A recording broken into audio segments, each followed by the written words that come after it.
Hey guys, welcome to the event. I hope everyone can see me and hear me. Before we get started, if you take a look at the stream, you should see a Q&A, like questions and answers box. So throughout the stream, if you have any questions or anything you want to ask, you can put it in there. But before we get started, if you would just put your names in, and if you could also put in if you've ever programmed before and if you had, what language you've used, so we get an idea that you know how to use the Q&A and what your level of experience is. So while you're doing that, I'll get started with a quick intro about myself. But first, I should let you guys know that the stream will be recorded. And after the event, you're going to get an email with a link to the video. So if you miss anything or you want to see something again, you can go back and take another look. So quickly about me, my name is Owen. I'm from Sligo. I've just graduated from Maynooth in computational thinking. I'm working for Google. Then Setanta that we're going to look at today was my final year project that I've did for my thesis. So it's my personal passion project, I guess. Yeah, okay, so I see a few people are saying hello, that's good. So let's get started. So what is Setanta? So Setanta is it's a modern programming language. It's very similar to Python or JavaScript, but the important difference is that it is entirely built on the Irish language. But don't let that scare you off. You don't need to know any Irish to get into it.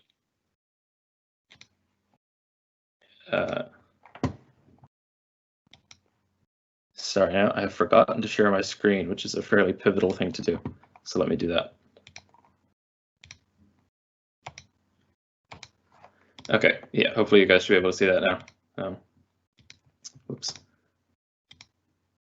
Okay, so sorry, yeah, back to Setanta. So Setanta, it's a programming language. It's built in Irish, but you absolutely do not need to have any sort of high level of Irish. You know, it's completely approachable. You don't need to be in any way fluent. You don't need to install anything. So Setanta runs in your browser. You don't need to download anything, just as long as you have Chrome or Firefox or just a similar modern browser. So what can Setanta do? Setanta can do basically anything you can think of. Here's two quick GIFs of two examples. So the top one is a fully playable game of Snake that you can play online. You can actually access that code through the website. And on the bottom here, we have the, some of you might be familiar with it. It's the famous Sierpinski triangle animation. But these are just two very quick examples of the kind of things you can do. So really, you can make anything you want, but you know, games, animations, pictures, that kind of thing. There's no real limit to what you can do. It's just like every other programming language in that respect. So what are we going to do today? The aim today isn't to learn all of Setanta inside and out. We're going to cover a lot of things. We're going to see what programming is. We're going to see what a programming language is. Then we'll take a look at the Setanta website. I'll show you how to use the website, where you can learn more about Setanta, where you can write it and run it, how to share your code with other people. And then after we've covered that, the real fun will start, and we'll start to learn the fundamentals of programming in Setanta. There should be lots of interactive segments throughout, so you'll get to try it out yourself while we go through. And then at the end, we'll talk about the competition. So let's get started. First of all, we're going to look at the website. So the website link is trysetanta.ie. I'll get that sent into the chat, but it's try-setanta.ie. If you want, you can feel free to open that along with me and follow along throughout. But if you can't open two events or you just want to focus on one thing at a time, there will be periods of time set aside during the event where you can take a break and try things out yourself. So don't feel like you have to follow along completely with me. So let's take a look at the website. So this is the main splash page of the website. As you can see, we have 3 options here. We have the option to learn Setanta, open the editor, or read the docs. The 4th option here is not so important right now. Let me just zoom in so it's a little bit bigger. So first, let's look at this middle option, the open the editor. So the editor for Setanta is the main place where you're going to write and run your Setanta code. So on the right, we have a text editor. This is just a normal text box where you can type in anything you want. You're going to type in Setanta code in here. We'll see what Setanta code is later, but when you know what it is, you'll be able to type it in here. Then when you typed it in, you can press this run button down here and the code will be run. Anything that you print will be printed out in this little box here on the bottom left. And anything that you draw, so your animations and games, will come out up here on the top right. So let's go back to the splash page and take a look at the tutorial site. So the tutorial site is where you're going to find all the details about Setanta. So everything that we don't get covered today, or if you want to go back over things that we have got covered today, but maybe you didn't quite get it, you'll see that all through the tutorial site. So this is the tutorial site right here. So throughout the tutorial site, you'll see things that are underlined in green. If you click on those, you'll get the translation. These are just to improve your own understanding of Irish and to make sure that you have the vocabulary. It's very limited vocabulary, but it'll let you pick up the vocabulary so you don't need to have it beforehand. And then these little boxes here are, these boxes here are just mini versions of the main editor that we looked at. So we have the same text box, the same button to run, and then we have 2 tabs to switch between the text console and the stage. So the stage is what we call the area where you can draw your shapes and do your animations, etc. Then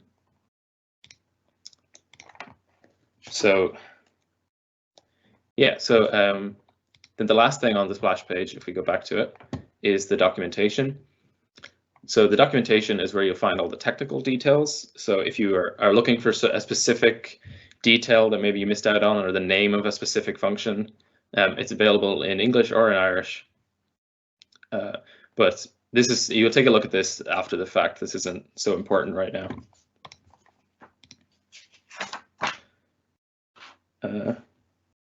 Okay, yeah, so I think that was the main, that's sort of the overview of the website. So if you're following along, you'll be able to have a look through yourself, but we'll come back to it in a minute. So first, let's talk about what programming actually is. So I saw in the chat that a good few of you have some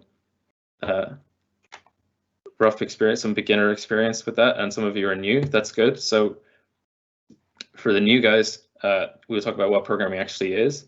And then for people who have done some programming before, we'll cover things again so that we make sure we're on the same page. So we won't be, some of this you'll know and some of this will be new to you. So let's cover what actually programming is. If anyone has their own idea of what programming is, you can feel free to send that into the Q&A. So programming, to me anyway, it's the act of giving a computer a set of instructions to follow. So computers are very literal beings. They're not very creative. They do exactly what you tell them. So programming is the art of making sure that you tell them the correct things to do. It's kind of like giving like a very detailed recipe that you can understand and that the program can understand as well. So the computer reads through the set of instructions you've given and it follows it to the letter. And then you can, if you give the proper instructions, you can make it do whatever you want.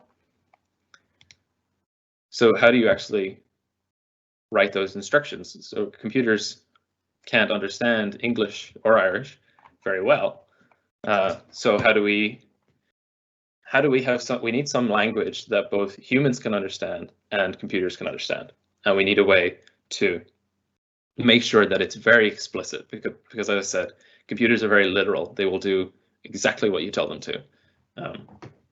So a programming language is exactly what that is. So there's lots of programming languages, and programming languages are designed to be readable to humans, but they're specific enough that computers can read it and they'll know exactly what you mean. So in our case, a programming language is much like a recipe. It's a series of instructions. You write down a list of things that you want the computer to do. It'll start at the top of the list and it'll make its way down the list, executing everything that you tell it to do one by one. So yeah, so that's what programming language is. If you have any questions about that, feel free to send them in and we'll take a look. So, that's jumping ahead a little bit. So let's go back to the trysetanta.ie website. Oops, that is the documentation. And let's take a look at some of, when I say you write down instructions, let's take a look at what is an instruction. What can you tell the computer to do? So the first thing we're going to look at is we're going to look at an instruction called scríobh. So scríobh, for those of you that don't know, is the Irish for write. So if we use the scríobh instruction, we're telling the computer that we want to write something. We're asking it to write something down. So for example, if I write scríobh and I say scríobh 10, I'm asking it to write the number 10. And if I run that, we see down here, it said 10. And to be very clear, before, just so you guys don't get a little bit lost if you're trying to follow along, I've used iFada in here. That's not necessary. If you don't know how to type that or your computer can't type the fathers, it's okay. You can leave it out and the program will still run. It's fine. So that goes for everything throughout the tutorial. If you see me typing in a fada, don't worry about it. You can ignore those. You don't need to be able to type them. Yeah, so scríobh is the first action we're going to look at. So when I say, often when I say instruction in Setanta, that's something called an action. So scríobh is a basic action. So we can say scríobh 10, and if we put in a new line and we say scríobh 20, then we see it'll print 10 and it'll print 20 after that. You can use this little X down here to clear the console, by the way, if you want to make sure things are fresh so you can tell what's going on.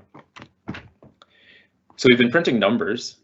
You might be interested, like, well, how do I print something more interesting? What if I want to print my name? What if I want to print something that isn't just, 10? 10's very boring. So let's say scríobh hello. If we run that, we get an error. So this is what the errors look like. You don't need to worry right now what this error actually means. You'll see what it means later, but right now you don't have to worry. So Setanta doesn't let you just write text like hello. You can't just write it like that. If you want to write text, you have to wrap it in double quotes. Oops, that's not double quotes. These are double quotes. So if you want to write text, you write it between quotes like this, and it'll go red. So if it's red, you know it's right. So if we replace the hello in here with the hello in double quotes, and then clear the console and run it, we see it says hello. So if you want to write text, you wrap it in double quotes. The traditional thing to do, by the way, if you guys get into programming, you'll see this a lot. The very traditional thing to do when you learn a new programming language is you get it to print hello world. So let's just do that for posterity.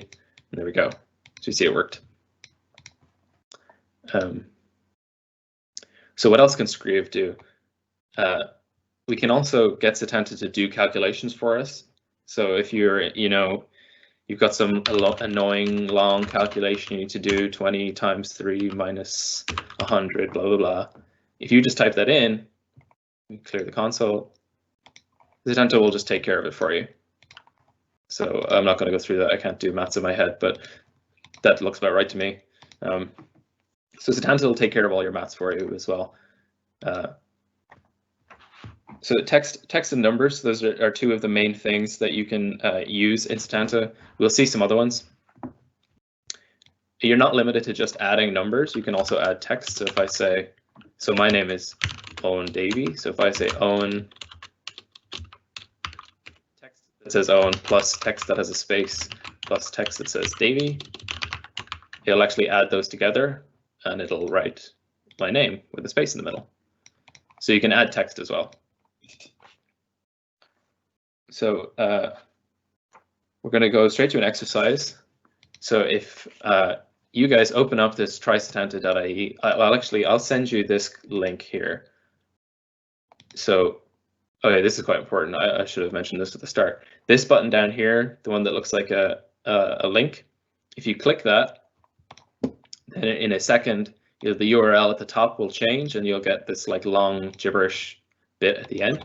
If you copy that and you open it again somewhere else, the code will be saved. So that's how you save your code. You can press this link and then you can send it to anyone. You don't need to have an account. You don't need to log in. You just need this link. So I will go ahead and I will send that link into the chat for you guys. So this is for our first exercise. One. So I'm going to send this in. Hopefully you guys will see that. And what I want you guys to do is I want you to just I'll give you a few minutes, just a minute or two, and you can open that code and you can have a play around with it. Yeah. So when you open that, as we saw, you'll get the code that I wrote earlier. So what you can do is you can test around with what we saw earlier. So you can try out numbers, you can try out your name, you can try out like a sentence about yourself. What might be very interesting is if you put something on a new line, you can write a couple of things about yourself and they'll come out one after the other.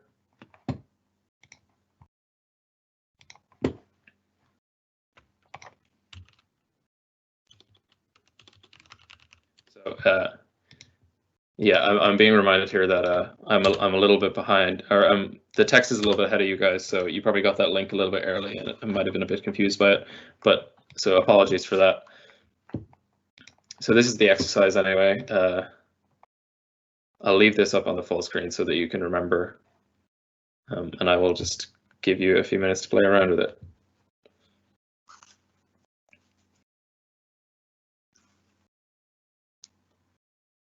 Again, if you have any questions, feel free to send them in to the questions and answers. I will resolve any questions that you have. If you get any errors or anything, you can feel free to send.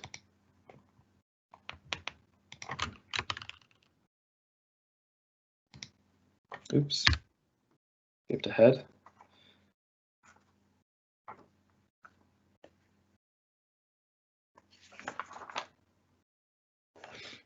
I should also point out that anything you type in, if you don't save it and send it to someone, it's all,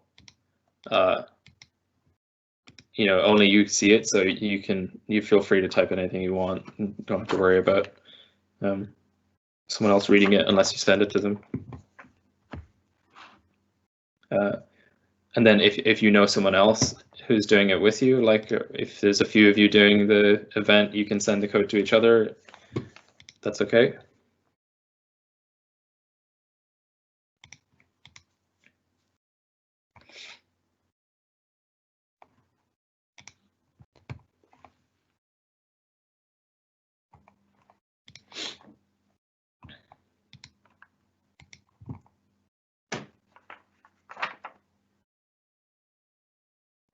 Okay, I think I've given you a little bit of time. Again, don't worry if you're a little bit behind there. The stream will be recorded, so you can look back over some things if you want. Okay, so yeah, congratulations, you've written your first Setanta program. So you've seen the whole process end to end. You type in some instructions, you press run, the computer starts at the top of the list, starts at line 1, and it reads each instruction and does them one by one. To really nail that idea home, we can introduce a new thing, so not just scríobh. We have a new function, or a new action called colla. So I don't know if any of you know what that means in Irish, but it means sleep. So colla is, I'll just write this in here besides. So colla means sleep. So what colla does is we can give colla a number of milliseconds, and it will just wait for that many milliseconds. It'll just have a little sleep, and it won't do anything. So we can see that in action by if I say, oops, if I say scríobh I'm going to sleep, and then I say on the line after that, I say colla, let's say 1,000. So 1,000 milliseconds is a second. So it's a short sleep, but it's a noticeable sleep.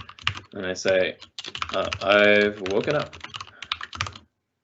So the computer will read this. It'll say, I'm going to sleep. It'll read the next line. It'll be like, oh, sleep 1,000. Okay, so I'll wait 1 second. And then it'll move on to the third line and it'll say, oh, I have to write, I've woken up. So if we run this and we have a look over here at this box, we'll see it in action. So I'm going to sleep. Then there's a little bit of a wait and it says I've woken up. I'll actually increase that out to, let's say 4 seconds. So it's a little bit more obvious. So I'm going to sleep, 2, 3, 4, I've woken up. Yeah. So so you might be able to see like how this will be really useful for us if we're doing like an animation or something. So we can, draw something, wait a little bit, draw something else. Or if you're running a game and you want to have like a little bit of a delay after you do something, you can use a sleep.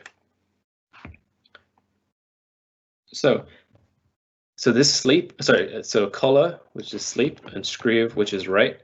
These are examples of what Setanta calls actions.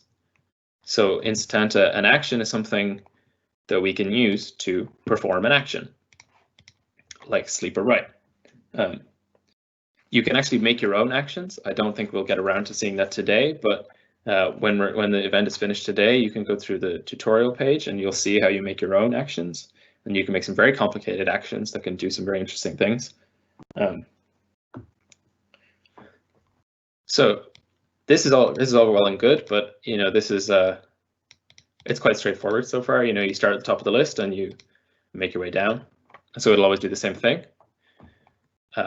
So we're going to introduce the idea of something called memory. So you probably heard, if someone's talking about a computer, they're like, want a computer with more memory, or, I've got 8 gigs of RAM or whatever.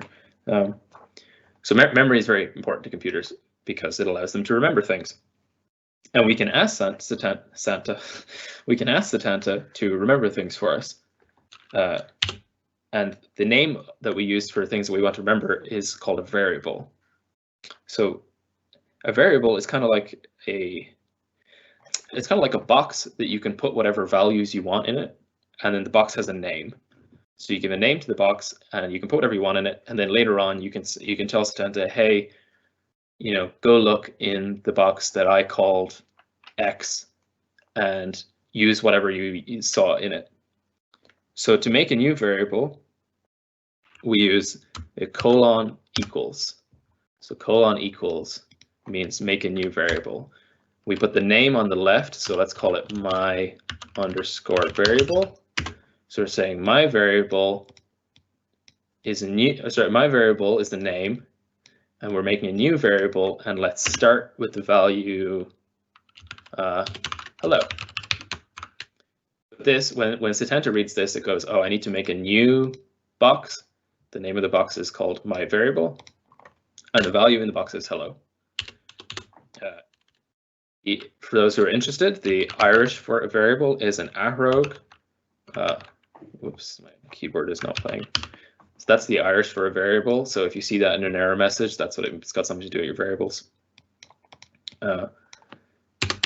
So how do we use it? So we've said, oh, put this hello in a box and call it my variable. How do we use it? Well, you actually just type the name. So if I say scríobh my variable, when Setanta reads this, it'll look in its big pile of boxes, it'll find the one that says my variable on it, and it'll say, oh, hello is written in that, and it'll print hello. So let's try this out. If we run this code, there we go, it says hello. So this is one of the most powerful things in all of programming. So basically every programming language you use will have some version of a variable, and they're extremely useful and extremely powerful. So variables don't have to always be the same. So I've said here, make a new variable and put hello in it, but you can actually change what's in the box. So you use a single equal sign.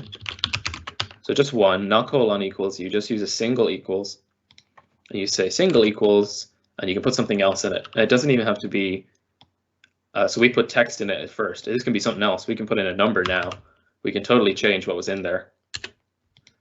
And if we print it again, and we clear this, we see the next time it printed 20. So the thing that was in the variable has changed. And this is a really useful idea. So you can have a name for something, and you can keep swapping out what's in that box, and you can have the computer do the same thing with it. Yeah. So I think it's time for another exercise, just to see if you guys are getting the variables. I think briefly I'll show you something. It's not here in my notes, but I'm just remembering now that it is quite important.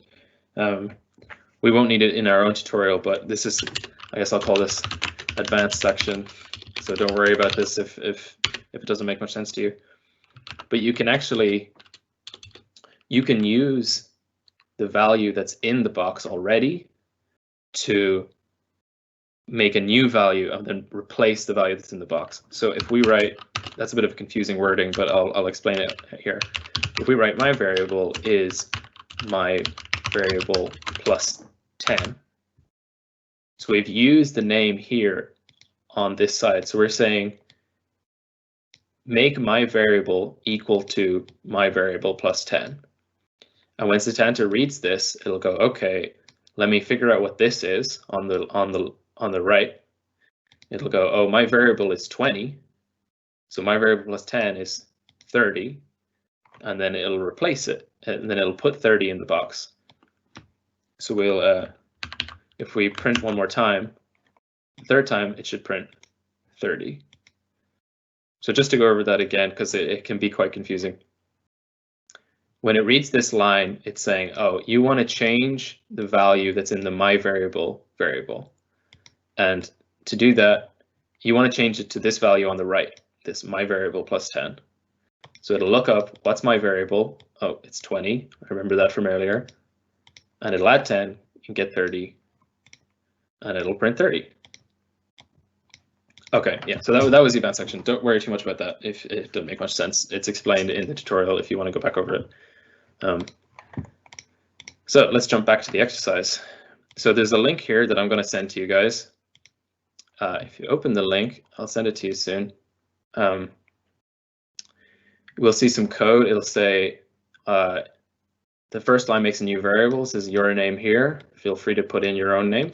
And it'll say my name is name.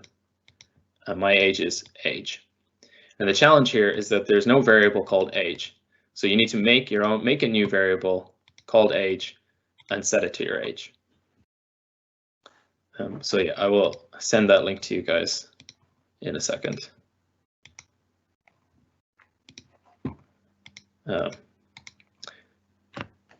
Yeah, and also if that's if you figure that out pretty quick, feel free to use the time that you have to make it bigger, make it more complex. You can add in some sleeps, you can add in some new variables. Let me.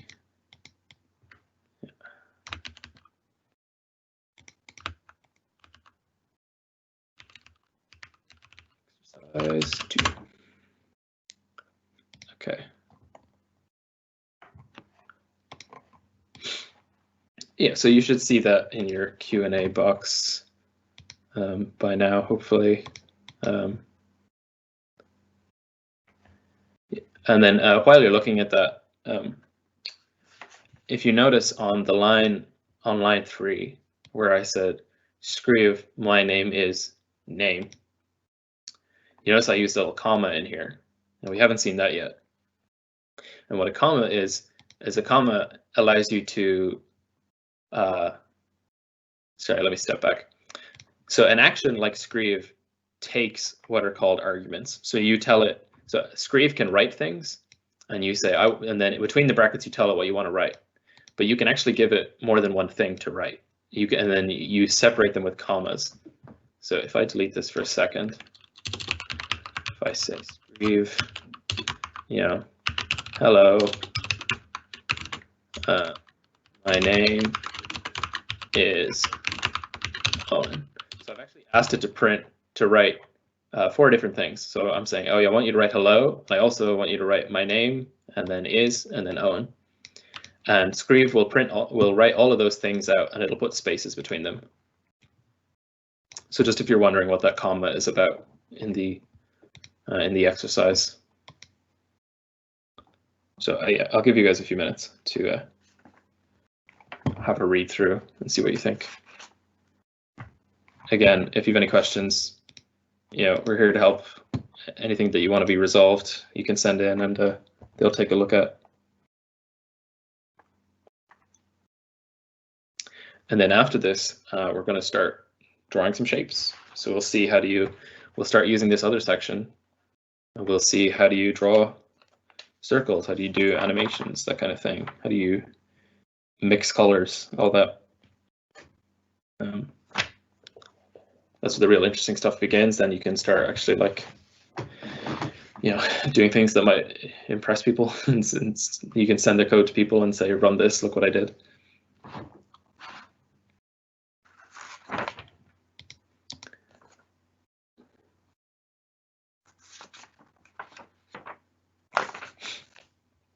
You can also, if you've finished up with the original exercise, you can use that single equal sign to start changing things. You can be like, oh, my name is whatever, and then afterwards you can be like, oh, I've changed my name. Actually, I'll use a single equal sign, and I'll say my name is now,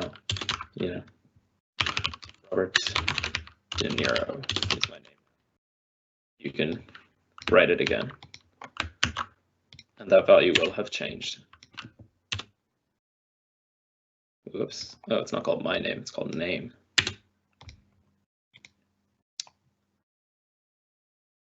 Yeah, let me run that again.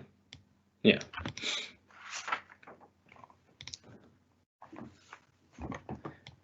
I suppose I should also show you, if you guys might be getting this error here. Let me replicate it because I got it there by accident. If I put the wrong variable name in, so the variable is called name, and I said my name, which is not what it's called, and you run that, Setanta will read this and be like, I don't have a box that's called my name. I don't know what to do with that.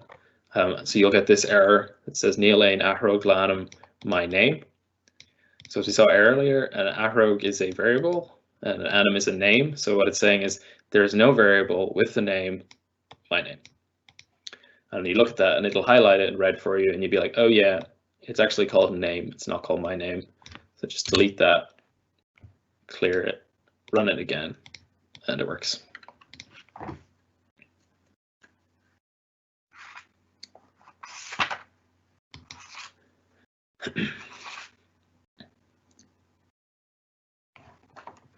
Okay, I'm gonna jump along, I guess. I'll move on to the next thing. If I'm not giving you guys enough time to mess around with things, absolutely feel free to send in a thing and just ask me to give you a little second. That's completely okay.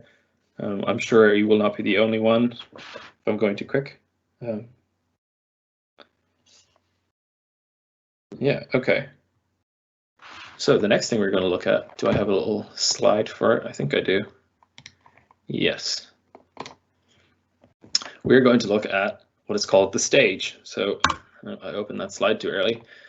This up here, this box, which it will not let me click on. This box here that's outlined in black, this is the stage. So the stage is where we can draw things. We can draw shapes, animations, we can play our games.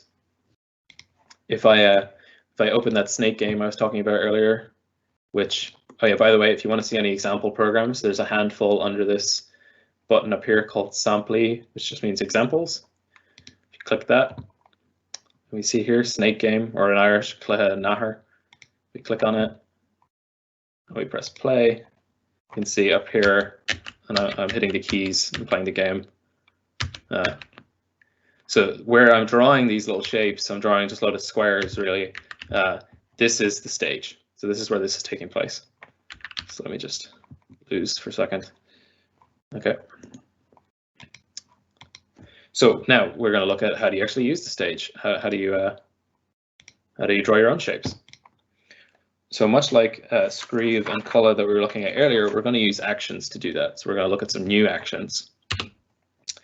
Now, but before we look at them, we have to talk about how do you describe on the stage. Let's say I want to put a circle here in the middle. How do you describe that?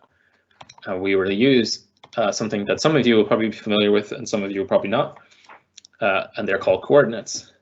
I actually know that some people who you might think I don't know what coordinates are, but if you have ever got too into Minecraft, you will know what coordinates are. They are how you describe a location. I've been told that sometimes kids do know what coordinates are and they didn't realize it. So coordinates are a pair of numbers. The first number, which we call x, describes how far right from the top right corner you are. So the first number says I'm 100 over to the right. And the second number says how far down you are. So you can say, oh, I'm 50 down.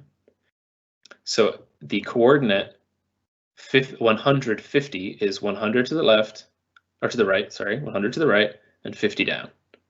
And that's how you describe a single point. You use two numbers to say, I want to be here. So the horizontal direction is called the x direction, and the vertical direction is called the y direction. So the top right and the top left is 0, 0. So I'm 0 to the left and I'm 0 to the right. I keep saying left. I'm 0 to the right and I'm 0 down. So that's just the top left corner. So this is how we describe positions on the stage. So if we take a look at the stage, there's no handy grid lines like there is here, but it's the same system. There's invisible divisions here that describe points. And we can use those points to say where we want to draw things. So let's get started by drawing a circle. So a circle is the simplest shape. A circle only takes 3 numbers to define. So we want the x position, which let's say 300. So we make a new variable called x position, let's say 300. Make a variable called y position, and let's also make that 300. So it should be 300 out to the right, which is about here, I think. We'll see later how wrong I am. I think it's about here. And then 300 down, so it's about here. That's my guess. And then also we need to say how big the circle is. So we want to say the radius. So let's make it 100.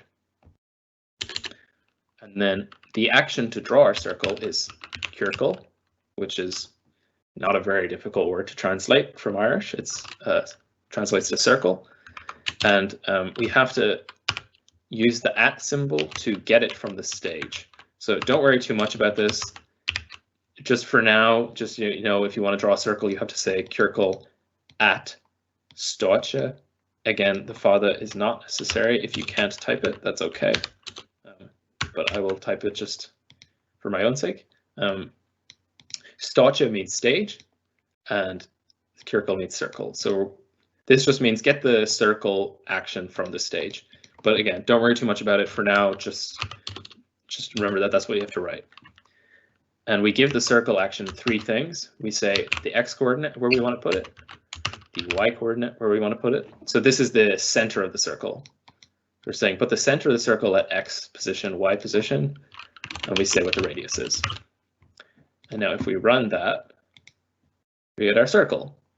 Okay, I was a little bit off, but I was close enough. So this is so Setanta has said, oh, I'll make a variable called x position, and that's 300. I make a variable called y position, that's 300. Make a variable called radius, and it's 100. And then it gets to this line, and it says, okay, you want me to go to the stage, get the circle action, and you want me to draw it at x position, y position, radius. And it goes to the stage and it goes, okay, x position is 300, so I'll go 300 to the right. Y position is 300, I'll go 300 down to the center. And then the radius is 100, so I'll draw a circle of radius 100 around that point. And there you go, that's your first that's your first picture that we've drawn. A very simple picture, but a picture nonetheless. What do you want to do if you want to change the color? Black is not a very interesting color. Maybe you want to spice things up a little bit.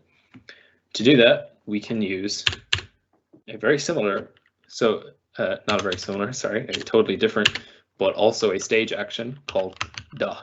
So da means color. So if we use the da action, which just like circle, we have to, we got to get it out of the stage. So we say da at startje. So this is the color of the stage, and we can change it. And how we do that is we type in text, and in the text we describe what color we want. So I will say jarg. Jarg means red. It has nothing to do with the fact that the string is red. If I change that to gloss, it won't change to green. Although that would be a nice feature now that I think about it. I might think about that. So if we take that line and we put it up above, so that Setanta reads this line first. So it'll get this far and it'll define the variables like it did before. It'll read this and it'll go, oh, I want to change the color of the stage to red.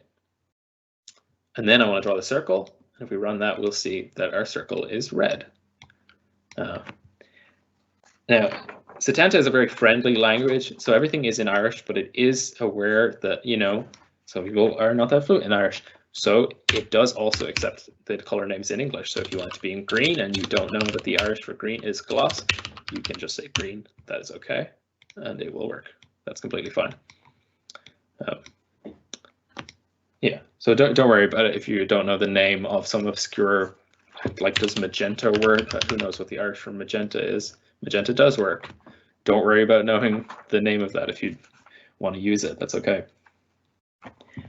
For those of you that have a bit of experience with any HTML or CSS, you can also provide HTML colors in here. So oh, sorry, my keyboard is being a bit strange.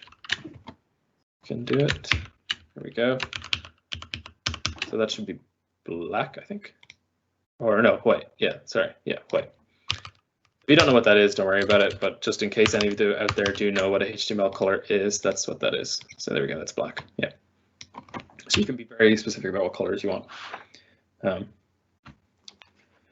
So we can mix these new things that we know about how to draw circles, and we can mix that with the things we saw earlier, like sleep, and we can do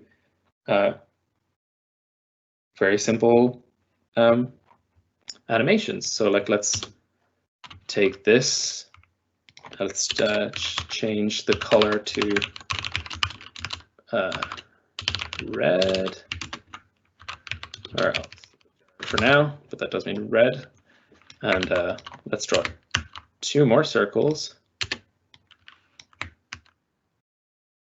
And we'll just increase the radius a little bit. So let's say radius plus, what is it? It's 100 out of 300. So let's say plus 50 plus 100.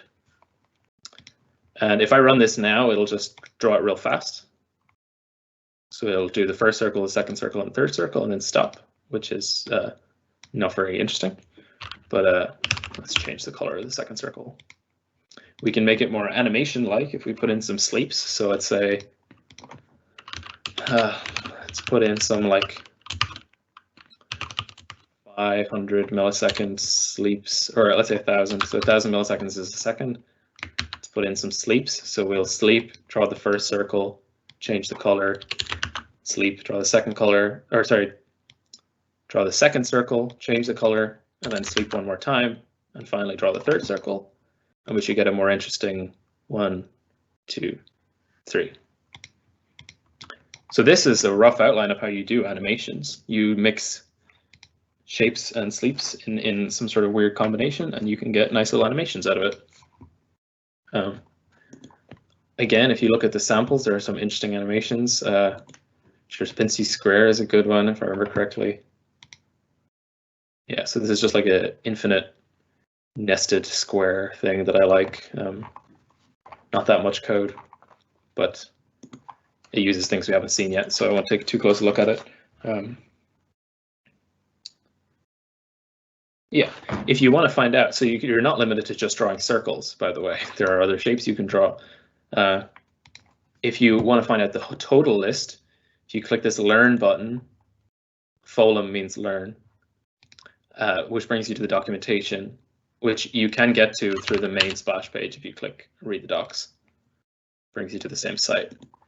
If you click Read the documentation, and you this gives you a list. So there's like stage actions, maths actions, text actions, lists actions, reading and writing, and other. We're not going to worry too much about these ones, but you can have a look on your own time if you want. And we'll have a look at the stage. So this is the total list of all the things we can use.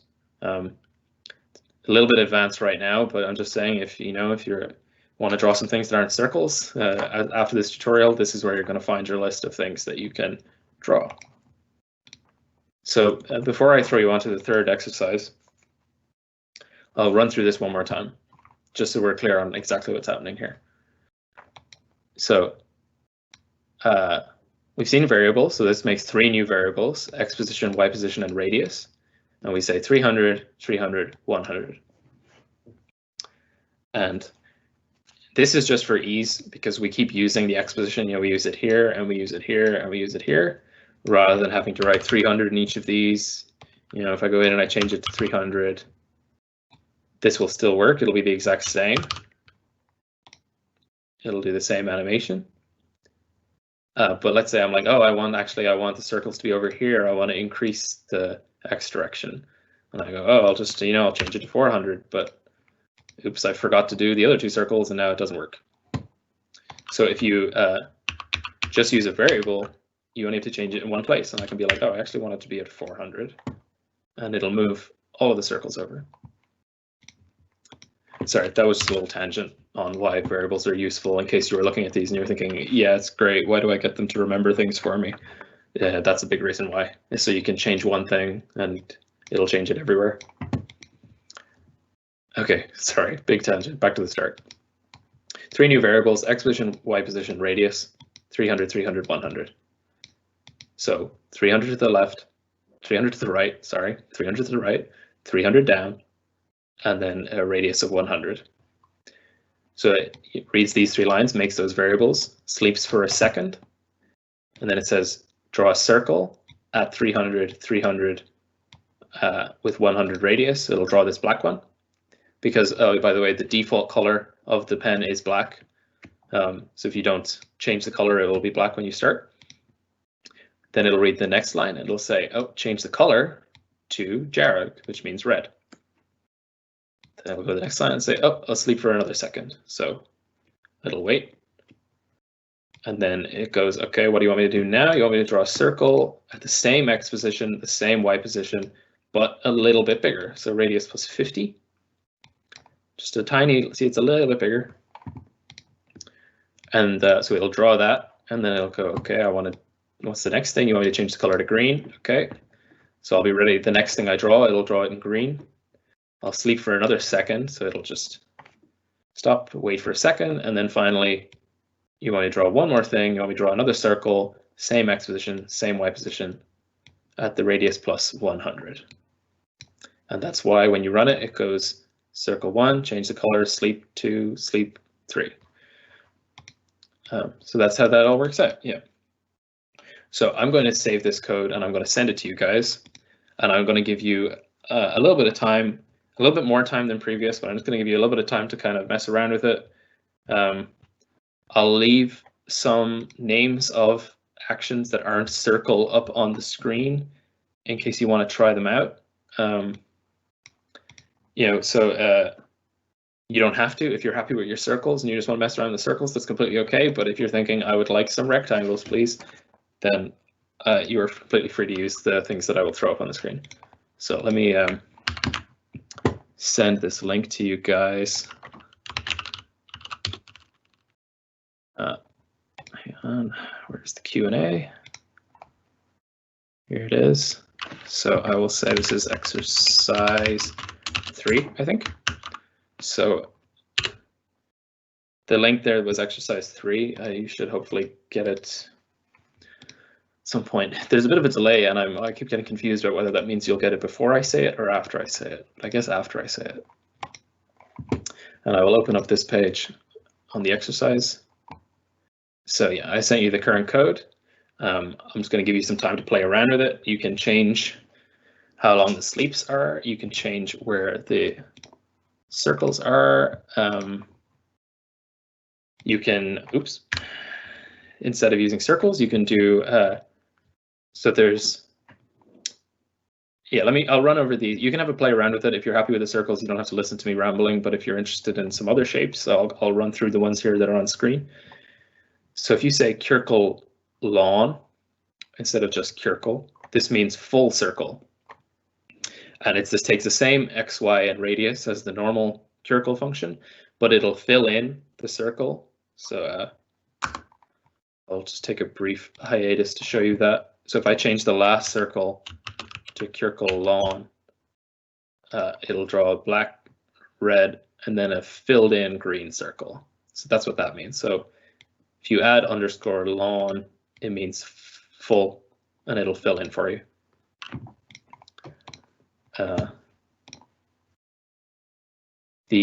So that's the first one. The next one, if you want to play around with it, is drun.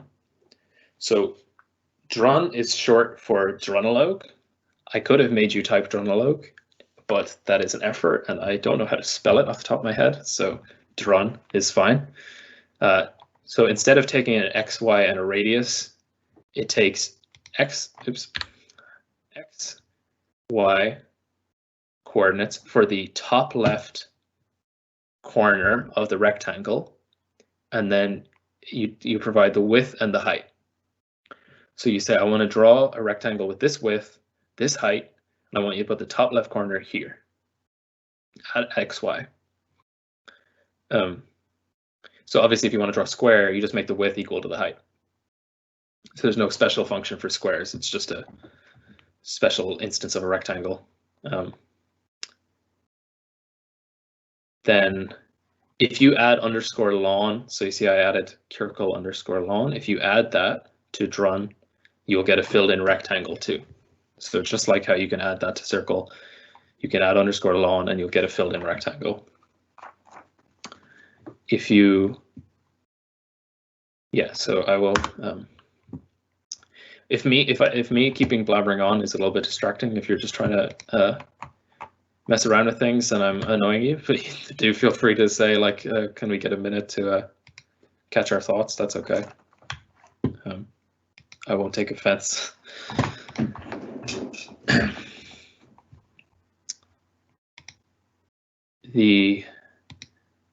Yeah, so I'll show you this rectangle function just so we're all being completely clear. I don't want to delete all of that. Let's just open a new one. So how the rectangle function works is you say drun at startje, same as if you were getting the circle one, and you say I want to do it at x and y for the top left corner. So let's just use literally the top left corner. So 0, 0. So this is 0, 0 here, the very top left corner. So he's a 0, 0, and I want it to be 200 wide and 400 high. And I run that. There we go. We get our little rectangle. That is, starts at the top left corner. It's 200 wide, 400 high. And if I add underscore lawn, it'll be filled in. And just like with circles, if you first, before you do that, you change the change the color to we is yellow. Wow, I cannot type right now. There we go. If you change it to bui, which means yellow, you'll get a yellow circle. Yellow. That's not a circle. That's a rectangle. Get a yellow rectangle.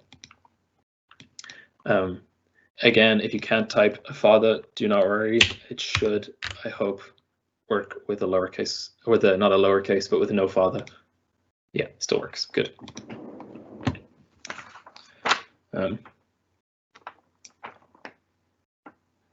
Yeah. Oh, and if you are interested, and maybe if you've got a little animation that you like and you want to be it a little bit bigger than just this little third of your screen or quarter of your screen, if you hover over the play button or the run button, you'll get a little full screen option. And if you click that, I hope this will work, but I hope, not that I hope it will work, but I hope it will come across correctly on you guys' screen.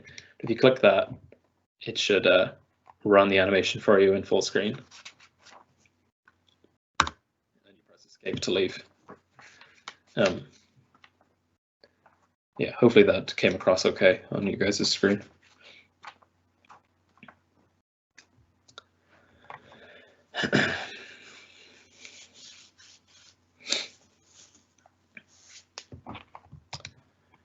So I will, yeah, I'll run through, I think I've given you a little bit of time now, but I'll run through what these last two do. And then I will,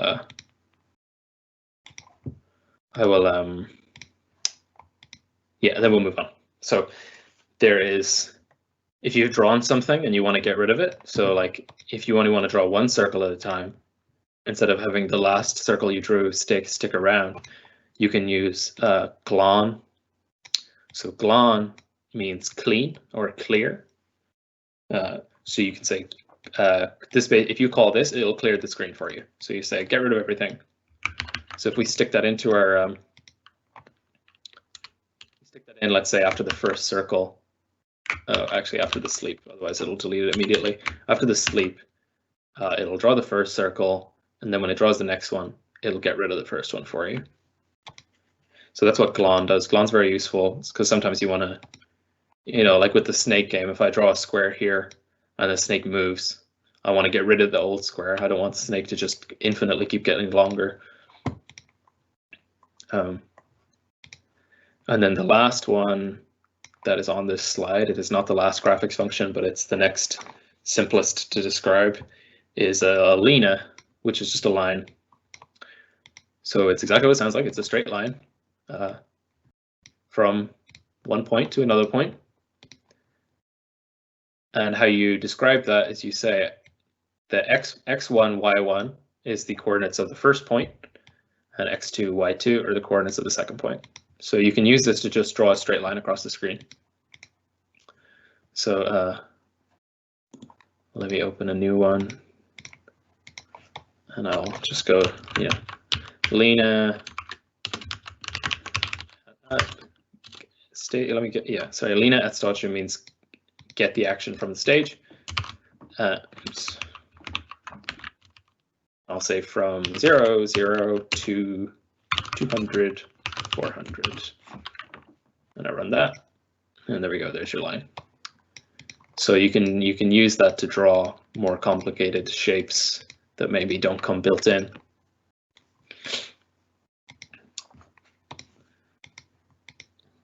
Okay. Yeah, I think I've given you guys a little bit of time to mess around with it. Hopefully you've just been, you know, ignoring my blabbering if you weren't. If you were focusing on what you were messing around with, that's okay. So this is where things get a little bit more interesting. So up to now, we have been writing programs that always do the same thing. They always start at the top, make their way down, and they what's the word? Yeah, it's always just one step at a time, you know. So there's never any decisions are made. Always it's the same thing. So we want to say. Sorry, Owen, could I interrupt you for 2 seconds? Sure. Just had a question come in there. How big is the stage? Right. Yes, that's a very good question. Sorry. Let me go back. I'll cover that very quickly. So where it gets interesting is that the stage, depending on the resolution of your screen, is always a little bit of maybe a slightly different size. So there's no fixed size, but you can access it in the code. So if you're trying to find the middle of the stage or something, let me do that for an example. So if you look at the documentation, let's see, we go into documentation for the stage. We see that there is a value called FOD X and FOD Y. which translates as length x, length y. And that is the length of the stage in the x direction, so the width of the stage, and the length of the stage in the y direction. And how you can use that is you just say fod x.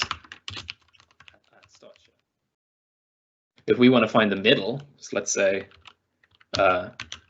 mid x, we would divide that by 2, right? So it's, let's say it's 1,000 wide. I don't know really how wide it is. We can actually find out, but let's say it's 1,000 wide. The middle is 500, so we'll divide by 2, and we'll say mid y is the same thing, but in the y direction. And so then if we draw a circle there, mid x, mid y, some radius, and we draw that. Oops. Oh, why did that not work? That's not great. So I think this will work. Maybe I have messed something up there. Yeah, there we go. So yeah, something went a little bit wrong there that I need to look at later.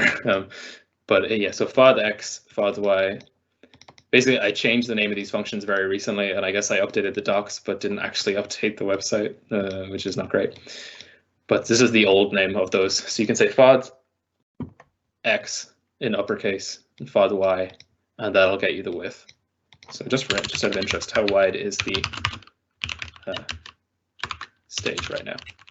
We can ask Setanta to write that for us. So 1604 is how wide it is on my screen. It'll be different for yours. I think it's always 750 tall, if that's a more useful number. Let me see. Yeah, so it's 750 tall. It's always 750 tall, but it gets a little bit wider depending on how squished your screen is. Yeah, that was a really good question, though. I should have gone over that. Yeah. So if you're looking for the middle, that's how you do it. You divide the width or the height by 2. Yeah. Okay. Yeah. Great question. So I'll. Okay. Jump back to what we're doing. So what I was saying, what I was saying was that our code has always done the same thing. It's always started at the top, made its way to the bottom, and when it gets to the bottom, it's finished. And that's great, and you can do a lot of things with that. But sometimes we want to do something a little bit more interesting. And what we can do is we can use something called a mhá statement. So mhá is M-A father. Mhá means if in Irish. So for those of you, I saw a couple of people had done like Bash or some other programming languages, Python and Dart. I can see you're here, so you'd be familiar with if. So it's this exact same concept here.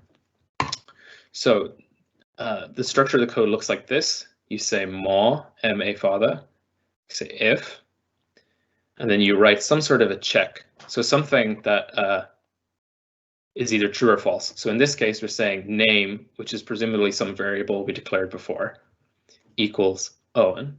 So this is either true or false. And also note, we use 2 equal sign to check for equality. Because if you remember, a single equal sign would mean change name variable to be Owen. So 2 equal sign is like, is name equal to Owen? So first thing it does is it checks if this is true. So if the name variable is equal to Owen, then it will do what's inside the first block of code. So a block of code is denoted by these curly braces. So there's an opening one here and a closing one here. So if the name is equal to Owen, then it will run the first block of code, which is scríobh díobait Owen, which means hello Owen. So I've been recognized. And if it isn't true, we can specify, it's supposed to be highlighted, but it's not highlighted. But here it says no with a father, which means or. So this is in most English programming languages, this is else, but for us it's or. So if this isn't true, it does the other thing, which is just print fáilte, which is just means welcome. So I'll run through that interactively just to make sure it's clear. Let me clear this one. So the way it works is, so let's make a variable, call it x. And we'll say it's 0. We want to check later on is x 0. Right? If x is 0, we want to do something, and if x isn't 0, we don't want to do anything. So we say if x equals 0, so you have to use the double equals, then I want to do this. And you put in some curly braces, and you write what you want to do if it's true inside here. So I'll say if x is 0, screeve x was 0. And now if I run this, we'll see x was 0. But if I change it, I say, oh, x is 1 now, it doesn't print anything. I'll clear the console to make that more obvious. If I run it now, it doesn't print anything. Because it goes here, it goes, oh, Setanta starts at the top, it goes x is 1, okay. If x is 0, do this. Well, it's not 0, so I'll just skip that, and then it's finished. So it allows us to, so the mhá or if statement allows us to make decisions based on the value of things, which is really where like the interactivity of programs comes in. And then, sometimes you want to do something if it's not true. So we said if x is 0, do this, but sometimes we want to know, oh, did that fail? Like, was that not true? Then you can say no, which means or, make a new block of code. And I go in here and I say, oh, x wasn't 0. And then if we run this, let me see, x wasn't 0. So anything we type in here, including like, we can type any code we want in here. We can put in another mhá if you want, was x 1? You can put in any code that you could put outside, you can put inside in here. You can also chain the decisions. So what if we want to check if x is 0, say x was 0. If x was 1, we'll say x was 1. Otherwise, it's like, oh, x is a big number. What if we want to do something like that? Well, you can actually you can chain things. So you can say no mhá x equals 1. So this will start at the top. Say if x is 0, I'll do this, and then then I'm finished. But x wasn't 0. So I'll go to the next thing and go, oh, was x 1? And if x was 1, then I'll do this. X was 1. But what if that failed? Well, then I can put in a final, just no, with no extra check. And I can be just like, oh,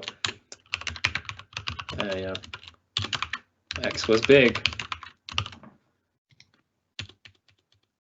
When we run this, Setanta will start up here. I'll say x is 1. Go, is x 0? No. Okay, I'll skip on to the next thing. Is x 1? Yes. And it'll go, okay, so I need to do this block of code between these brackets. And the block of code is screeve x was 1. So we run that, we get x was 1. And then if we make it 20, we'll get x was big because it wasn't 0 and it wasn't 1. So it just defaults to the last thing. So you might still be thinking, yeah, that's great and all, but like we know that x is 20. So what was all this about? That's not very helpful. Well, you can actually make your programs a little bit more interactive than they've been so far. And to do that, we are going to use a new function or a new action that we haven't seen yet called cached. So cached is an action. It's kind of like screeve, except instead of writing something, it writes something and then waits for a response. So you might have seen that we have like a little text box you can type in here. So I can say, hey, what's your name? And it'll ask that question. So it'll go x is 20, and then it'll go, what's your name? And it won't do anything until I've answered the question. So I go, what's your name? And I'll say, let's enter. And then it moves on and it goes, oh, x was big. All right. But this allows us, we can actually save the result of this. We can put it in a variable. And now we know what the name was. So if we get rid of this stuff, we say you know, so let's say this is like, you know, you can imagine this is like a logon server or something. I mean, not a very secure one, but you know, this is the idea. So I'll say like, oh, who are you? I'll say, if I'm Owen, then welcome in. And if I'm not, then it's a bit rude, but you know, go away.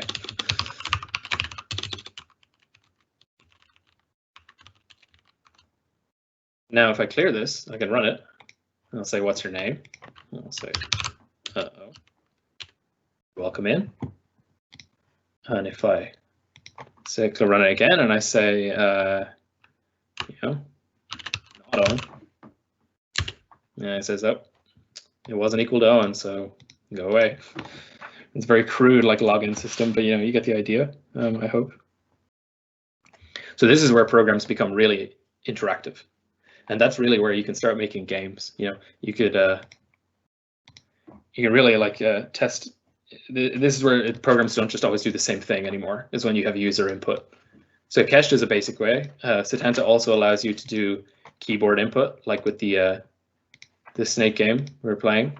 You can also do mouse input. So I don't have that example to hand, but I think I could get it. I have you can. It's in the tutorial, but I'll give you a sneak peek. Let me just see if I can get it. If you finish the tutorial, you will see how to program a little Pong game, but you will also see, where is this link? I have it somewhere. Here it is. You'll also see how you can play. You can do paint with like a mouse. And you see, it's not that much code. But when you finish the tutorial, you'll see how to do this. So programs are much more interesting when they become interactive. And when they become interactive, you can use Mhá to make decisions based on what the interaction is. So I think then, so we have 15 minutes left. I think I can give you a, yeah, so there's a brief exercise to wrap up the Mhá section. So I will walk you through. So this code is a little bit of code you haven't seen before. So I'll explain what each line does, and then I'll say what the challenge is. So the first line here picks a random number. So it uses this action we haven't seen before, and it picks a random number between 0 and 10. So if I type in if I get rid of this line for now, and I say skriv rand number, you know, every time I run it, you get a different number popping out here. So this first line picks a random number between 0 and 10. You don't have to worry about how it does that. This function is in the docs if you want to see it. Then this second line calls Kesh and says, guess what number I'm thinking of. And then it uses a different action to convert that to a number. Because Kesh just gets you text, but you can use if, which means to number, roughly, to translate that to a number. So the first line will pick a random number. The next line will read in a guess. So, you know, say, guess what number I'm thinking of, and I'll say 8. And it doesn't do anything else yet, but right now, guess is 8. So like skriv you guessed. Yes. That. I guess what number I'm thinking of, 2. So you guessed 2. So now we have access to what you guessed. And the challenge for you guys when I send this code in is to, you only have a few minutes, but the challenge is to put in a Mhá check to check whether the guessed number, which is guess, was equal to the rand number. And if it was, print like, oh, you guessed correctly. And if it wasn't, print, no, you got it wrong. So let me send this link onto you guys. I'll put it in the announcement again.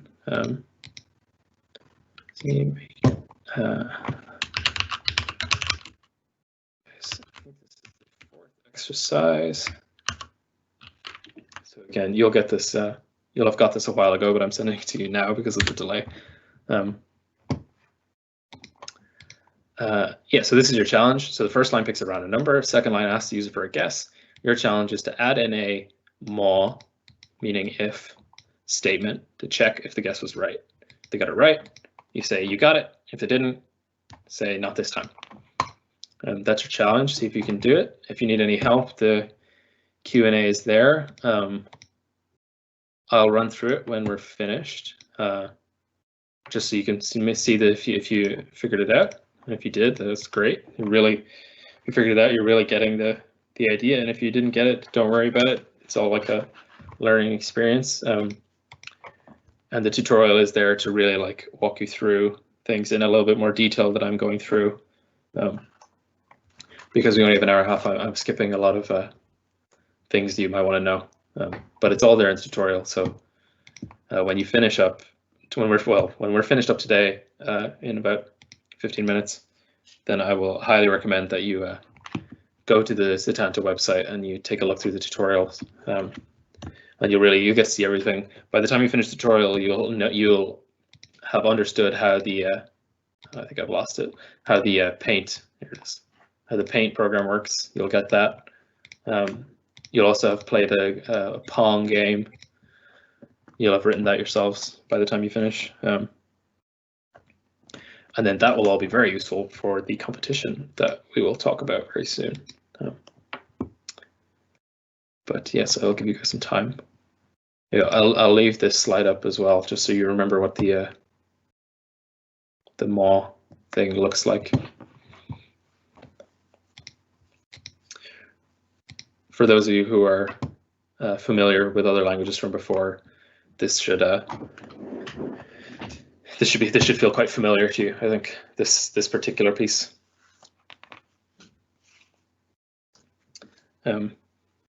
Some other things that we use mhá for, what things we need to check for. Well, a simple one is, you're playing a game that has a ball bouncing around like Pong. You need to check if it has hit the edge. You need to bounce the ball if it's hit the edge of the screen, or you need to check if your game is over, or you need to, do similar things. So it's very useful.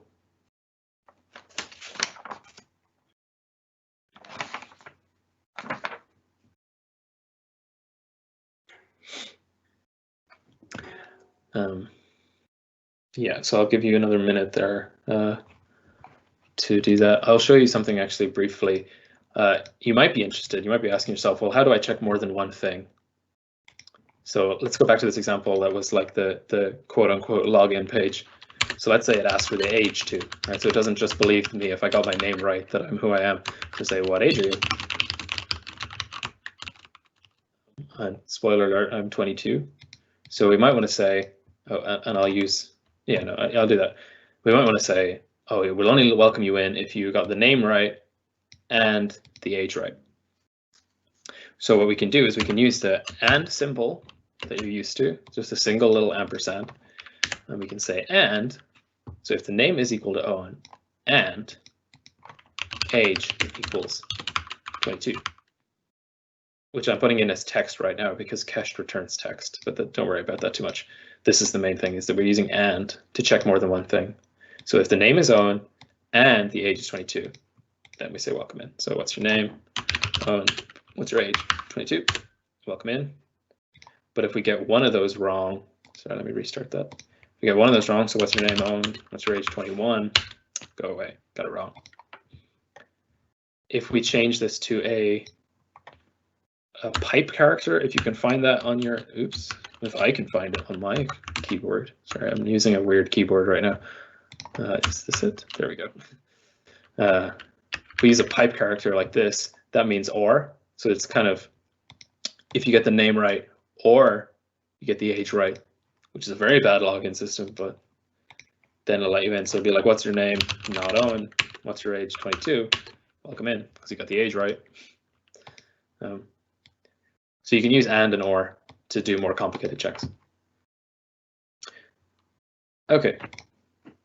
So we have less than 10 minutes left. So I'm going to, and we've basically come to, I think, a good place to stop, which is the end of conditionals, which is what this is called. This is a conditional statement. there are many, like this is really, we're scratching the surface of programming here. Things get much more interesting when you deal with loops. So for example, for our guessing game, a loop, even if you're running a little bit interested, I feel like you make sure you do the tutorial up to loops, and then you'll see like loops are where things, you know, they pick up in interestingness. So our guessing game that we were saying earlier, or that the problem was here, if I fill in a, let's go through the solution. So we want to say if rand number is equal to the guess, then say you got it. Otherwise, we say, yeah, you didn't. You didn't get it. So I'm not going to run this like 100 times, but then until I guess the right answer. But I can reduce this, so I'm just guessing between 0 and 1. So I think you're guessing 0. No. Okay, let's try again. Try 0 again. Oh, okay. How many times will this happen? Wow. Very unfortunate. Okay, this is pretty unlikely. But anyway, I'm not going to spend all day on that. So this is the correct solution here. But a loop would allow you to let them keep guessing until they get it right. So just, I won't go through what this means, but just to give you a heads up, we could be like, so this is what a loop vaguely looks like. It's something that you can say, keep doing this piece of code again and again until something happens. So you can be like, oh, guess what number I'm thinking of? Here. The number I'm thinking of, 1. Nope, I got it straight away that time. Great, that's classic. Oh, I didn't get it. Okay, 1, we got it. Right. So you get the idea. So a loop is something that allows you to keep doing a piece of code over and over again, and will let you build more interactive things. So something that you can actually keep playing until you get it right, or like until you lose, or something like that. Okay, 5 minutes left. So I will talk about the competition, and then I will just leave things open for questions. So the competition, I'm sure you saw in the email, the competition, we are looking for,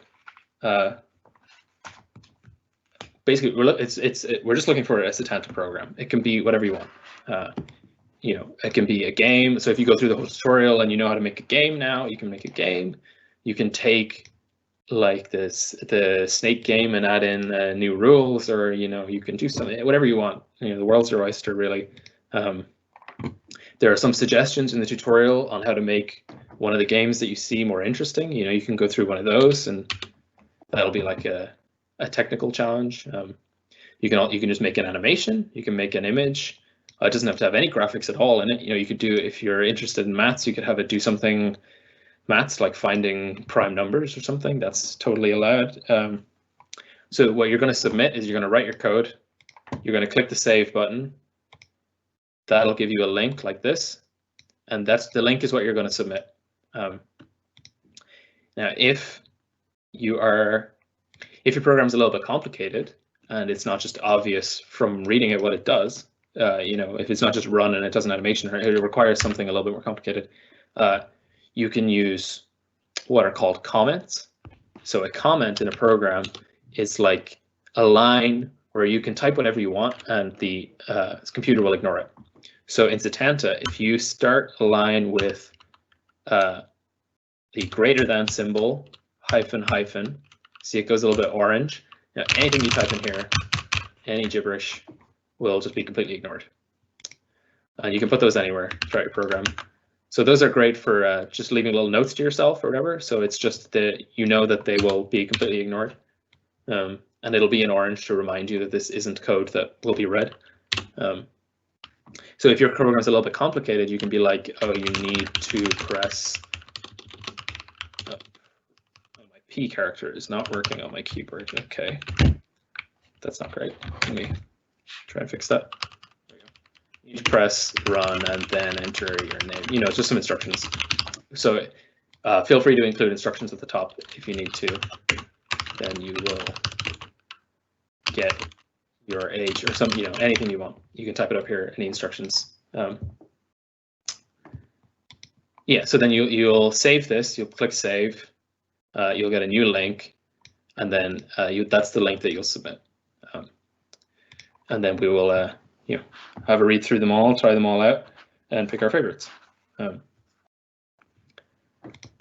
Yeah, definitely, I think it's worth, don't think that oh, I can't re-implement all of Tetris or Mario or whatever, programming, especially if you haven't done it before, something that takes a while to get used to. So anything that you get working is great.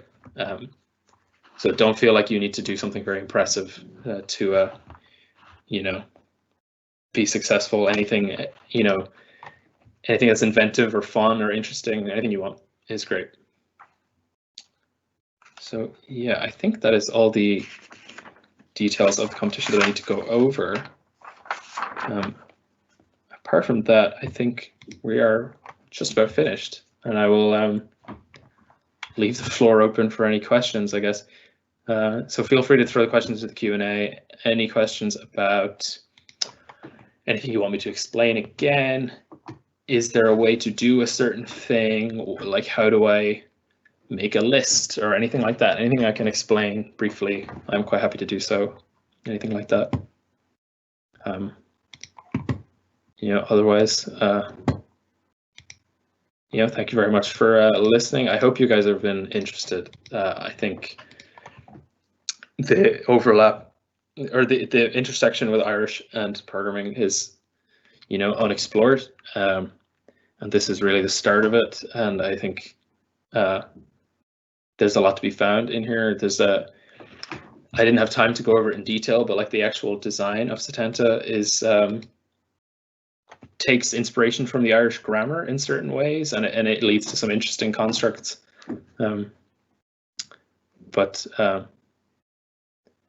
Yeah, so yeah, thank you guys for listening. I guess if you don't have any questions or you don't want to stick around for anyone else's questions, yeah, that's it.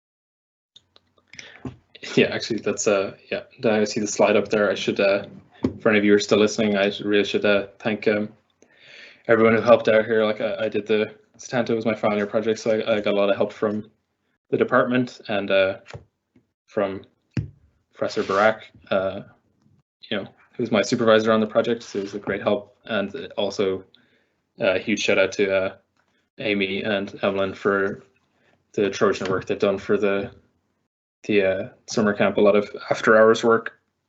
So big thanks to them.